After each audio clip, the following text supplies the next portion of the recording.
Hey, what's up, you guys? This is your boy 3 Stacks in this thing, representing the squad, of course. Today we're going over an update on my princesses, my babies, Shaddoll prediction princesses.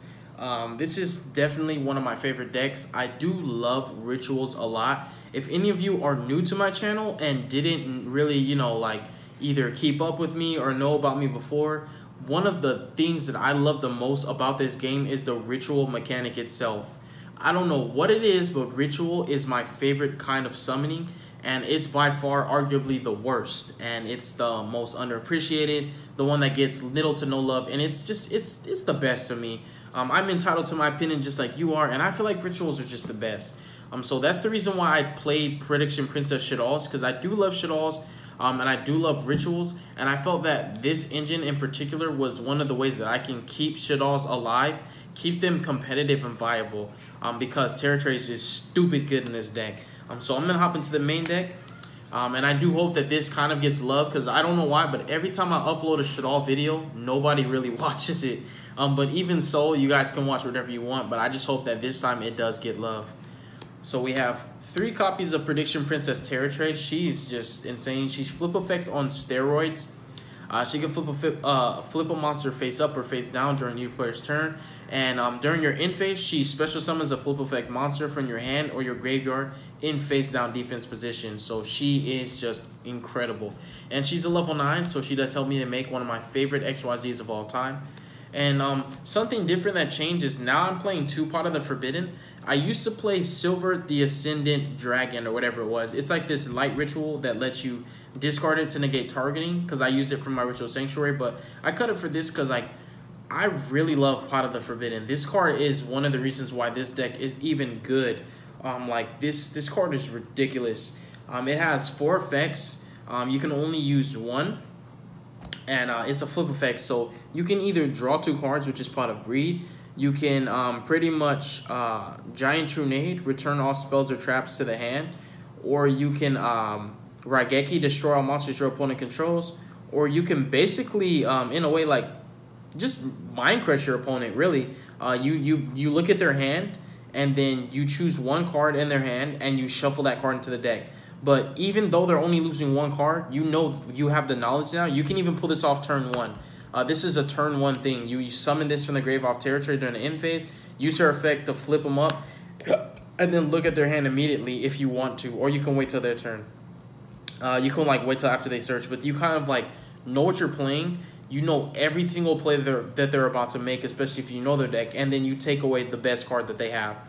So this is just, it's stupid. These 2 in combination set up this kind of loop where every single turn, you're on your opponent's turn, you're going to do the oppressive effect. You can bounce their back rows if it's Altergeist during the end phase. They really can't set traps. They've just lost because Multi-Figure can't resolve now.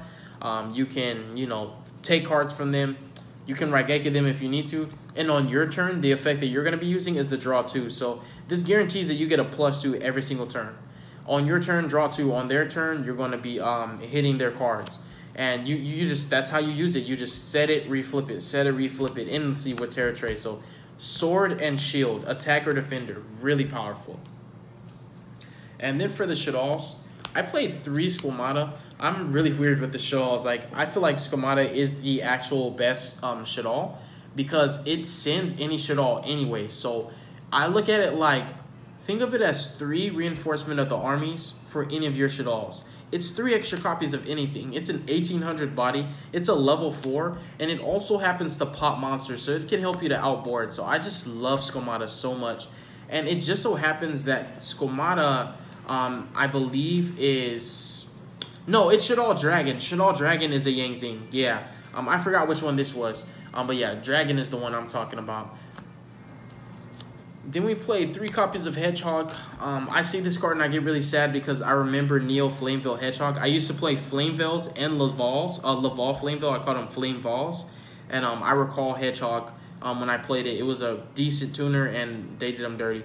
But he's going to search anything. Your monsters or your spells and traps. So these kind of are like your engine cards. These facilitate, these generate. They make sure that you get what you need so that you can actually make your Shaddoll fusion plays consistently. Then we have 2 Shaddoll Beasts. It is a level 5, so you really don't want to hard draw it because you're going to have to tribute summon for it or use your Terra Tray. But it's good to tribute it for the ritual summon because you get his effect off, and then of course, you know, you can always fuse him off. But I play 2 because I don't want to draw, you know, more than 1. So that's why some people play 3 beasts and get away with it. I'm not one of those people. And then I play 2 Falcos, the monster reborn for your Shaddolls, and 1 dragon. I actually have a second dragon mixed up in my Shaddoll cards because I feel like this card is probably going to get better. And then his flip effect is insane. Most people use Shaddolls for their grave effects. Like the only time they're going to flip is probably flipping a Falco or a beast. But Dragon and Squamata's flip effects are insane because they help you to out cards. He bounces a card, he doesn't destroy at all, he just bounces it, and Squamata destroys monsters, so it's like a man-eater bug. So they really help, and a lot of people just like don't get the opportunity to use those effects because they're not playing Terra Trade, so they really can't, like, you know, set it and flip it the same turn it's set. Then I do play 2 Spirit of the Fall Wind because she searches any flip effect monsters. Her plus a pre-prep guarantees that you have the Terra Trade loop with the Pot of the Forbidden, and you start plussing really hard after that. Spicy techs are Tendangle Angel and Prediction Princess Koinorma. So what she does is special level 3 or higher flip effect monster from your hand or your deck in face down defense position. And what Tendangle Angel does is it's their flip effects. It special summons a flip effect monster from your hand or your graveyard. So hand or deck, but it has to be level 3 or higher, and then hand or graveyard. And then if it's your opponent's turn, when you use this flip effect, you end their battle phase if it's their battle phase. So you can use this as an extreme defensive card. If it's set, you just use Terra Trade to flip it in the middle of their battle phase. As soon as they go into battle phase, before they even declare an attack, you go, upon entering battle phase, Terra Trade, flip this, effect, special summon a monster from your graveyard in face down defense position. It can even be this card. In the battle phase, now you just secured yourself another turn. Tendangle Angel is a monster reborn on legs. It's better than Falco because it gets any flip effect monster from hand or grave, which kind of makes it better than Falco. The only difference is Falco's a tuner. So these are kind of like your, I guess you can say your extenders right here. These 4 in particular, Koinorma, Angel, and Falco. And Angel's just a spicy tech. I read it and I was like, why would I not play this card?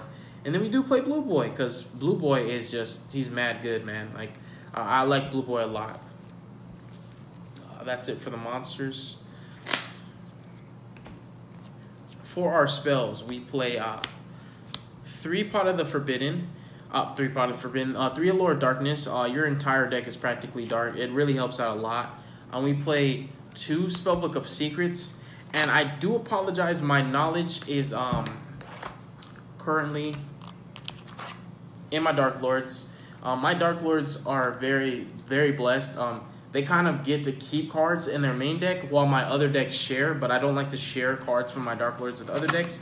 So my Spellbook of Knowledge is in my Dark Lords, but I do play 2 Secrets and 1 Knowledge at the moment because I had to trade a lot of my Spellbooks of Knowledge. If I hadn't traded so many or sold so many, I would be playing 2 Secrets and 2 Knowledge because 2 Knowledge helps because your Shaddolls are spellcasters anyway, so you don't need Blue Boy to resolve Knowledge. You can normal summon Squamata or Hedgehog, and you activate Knowledge on them. Not only are you're gonna draw 2, but you're gonna get a search, so you get a +2 off of that, which is really good. And so just remember what I told you, where my knowledges are. And then 2 copies of Pot of Desires, because more +1s, I'm greedy. 3 Ritual Sanctuary, which I call Las Vegas. This card is insanely good in my Vendreads, in this deck, and of course in my Herald of Perfections. It's just stupid good. There was a time when I actually did Monster Reborn my Terra Trade, turn 1, because I was going in. I literally, like, I think I did Secrets into Knowledge, I Knowledge into Pre-Prep, and then I did my Pot of the Forbidden to draw 2, and I drew into Desires, and then Desired, and then, like, did a Fusion play. I ended up loading my grave with, like, 12 spells, and what I did was I made Calamities off of the Shiki Naga, the Shaddoll, I mean, not the Shiki Naga, the Shaddoll Anoyatilis, the water one.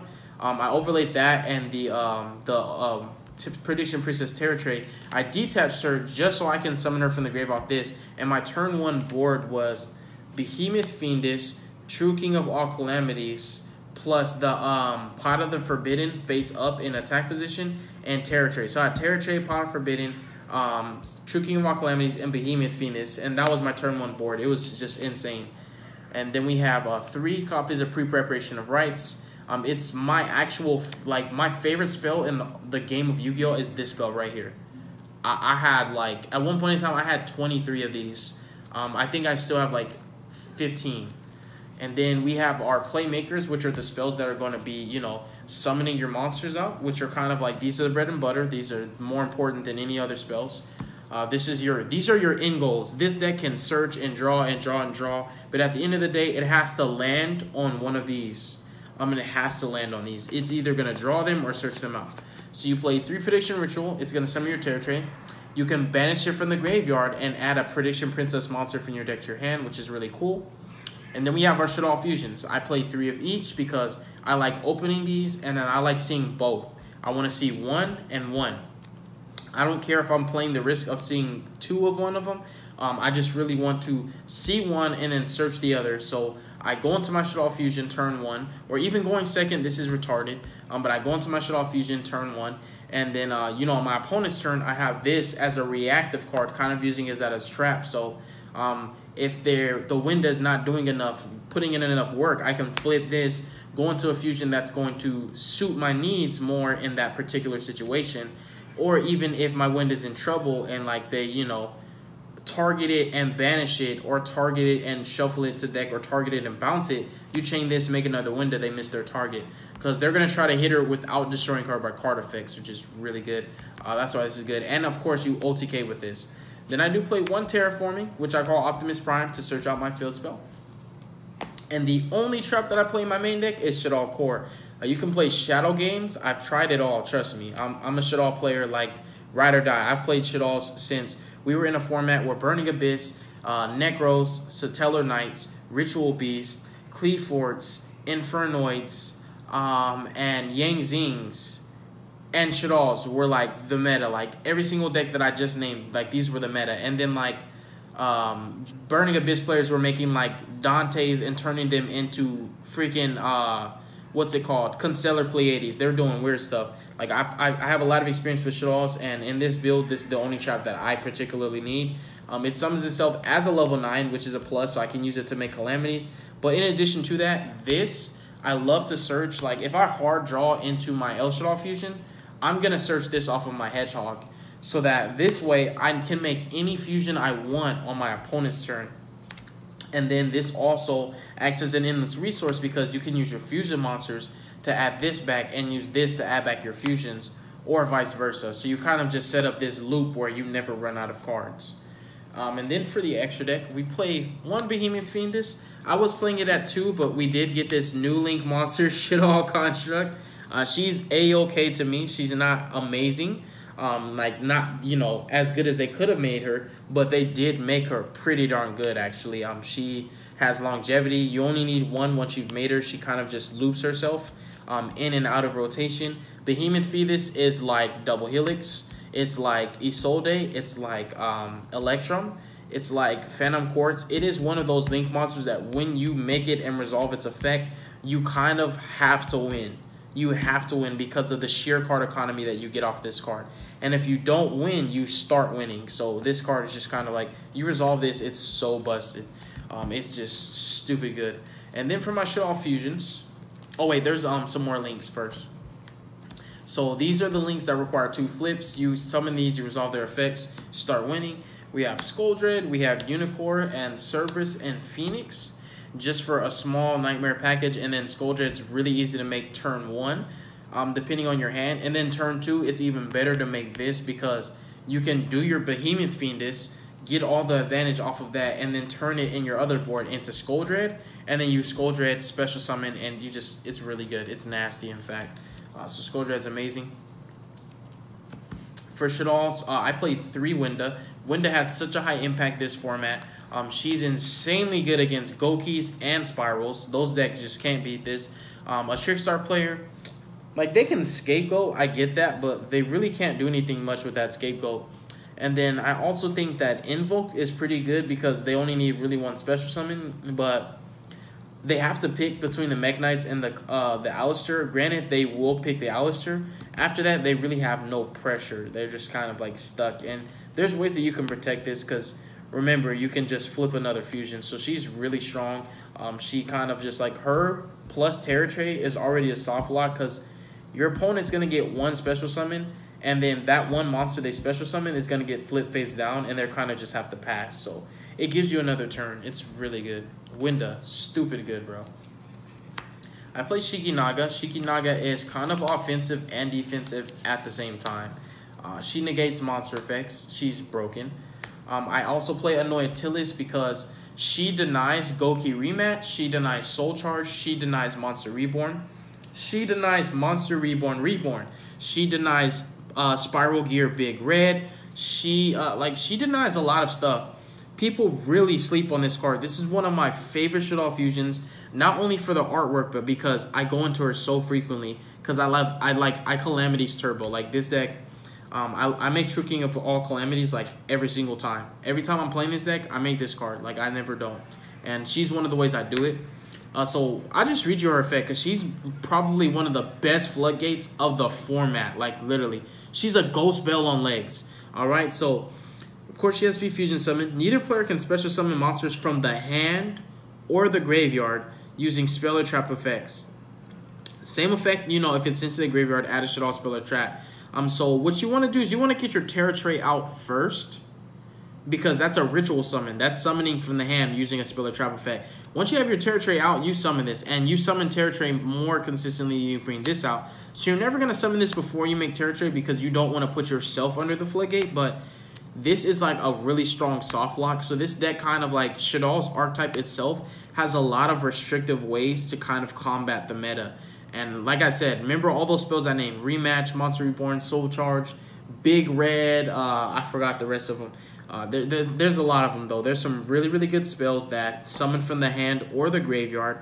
And Annoyantilis just denies that from ever happening. So she stops so many decks. I also play Grista because I love Grista so much. It negates special summons and destroys them. That to me is a spell speed 2 Solemn Strike. I understand it's not a counter trap, but it's a spell speed 2 Solemn Strike. It responds even to inherent summons, which is really good. I love this card. These are just the bread and butter. Like Winda is a floodgate kind of, but like these are like more aggressive than they are defensive. Winda's just pure defense. Like, you can't really get the job done, like, doing damage with her. And speaking of defense, Wendigo, when you do your Behemoth or any Link, you can do Wendigo. Wendigo is a cool lock because Winda already can be destroyed by card effects. And if they try to run her over by battle, you protect her with Wendigo. That's one of the reasons why I play Wendigo. The other reason I play Wendigo is to make sure that my Terra Tray can't get ran over. It's to make sure that my Shaddolls can't be hit. And then also when I'm under protection from, like, you know, this card being hit by this or this being destroyed by that, they kind of have to destroy by battle. And that's why Wendigo is nice to have. And sometimes the only fusion I can make is her. So, like, not playing her kind of sucks because then you'll be like, dang, I could have made something, but nah, I can't. So I play, what, 3, 6, 7 Shaddoll fusions. I freaking love Shaddolls, dude. And then we have 1 XYZ and 1 Synchro for the time being. Black Rose, because it's way too darn easy to make. What you do, the cool combo with Black Rose that I made up myself, will kind of just stumbled across, I guess, is the Falco. You can even flip Falco to special summon this card face down if you want, but what you do is you make Winda, you can normal Falco, you sync with Falco and Winda, you go into Black Rose. Now, Winda's activating and Black Rose are activating, right? So what you do is you put Winda as Chainlink 2. And Winda's going to target your Shaddoll fusion for cost. And Chainlink 1, Black Rose, is going to destroy all cards on the field. So now, because of the Chainlinks being appropriate, and because you are the turn player and you do have priority and can set your Chainlinks accordingly, your opponent cannot respond to Black Rose's effect. They can only respond to its summon. So if they do not strike or judgment the summon, their entire board is going to be wiped no matter what they want to do about it. So it kind of just guarantees the board wipe. And then True King of all Chlamydia is just, bro, like this card is the best. Like it's the best XYZ right now. Like I don't know any XYZ that's more perfect. Like This is like if you put a quarter inside of a machine and was able to create your own Yu-Gi-Oh card. This is one of those cards that a little kid would have made. Like, this is the dream card right here. There's like so little like the only weakness of this card is that it can be negated. If it doesn't get negated, there's really nothing that you can do. And I think any card can practically be negated. So that's kind of a weakness that every card has. So like this card is like so flawless. That concludes the deck profile, you guys. I hope that you enjoyed it. I do love my Shaddoll. Show some love to them. God bless you guys. Make good choices. Don't hurt your brain cells. And definitely stay tuned for future content. Peace out, y'all.